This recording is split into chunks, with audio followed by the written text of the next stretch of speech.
মানিকনগরের পাশে মধুরচর মৌজাতে ৪৫ পাখি, জামেরতা ইউনিয়নে ৪৫ পাখি জায়গা আছে। তারা আরও বেশি দিতে পারবে, তারা অলমোস্ট 200 পাখি দিতে পারবে। আপাতত ৪৫ পাখি তাদের রেডি আছে।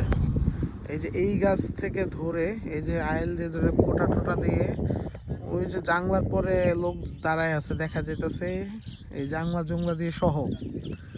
এই পাশে এই যে কিছু মানুষ হেঁটে যাচ্ছে, তার আগ পর্যন্ত, তার আগে একটা খোটা আছে।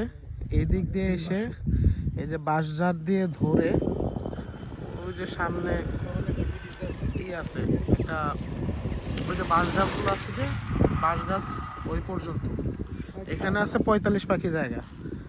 ঠিক আছে, আর বাকি যে জায়গাটা তারা এখানে 200 পাখি ম্যানেজ করে দিতে পারবে। এটা এই যে যে যে দূরে বাড়িগুলো দেখা যাচ্ছে, বাড়িগুলো পর্যন্ত চলে যাবে জায়গা। আর এদিকে চলে যাবে এই সোজা যে একটা মেশিং ঘর দেখা যাচ্ছে, এই যে ঠিক মাঝে একটা মেশিং ঘর দেখা যাচ্ছে। ঠিক আছে, খোটাগুলোর উপর দিয়ে এই পর্যন্ত জায়গা দিতে পারবে প্রায় 200 পাখি। রাস্তা হলো যে পিচ ঢালের রাস্তা, রাস্তা বড় রাস্তা আছে,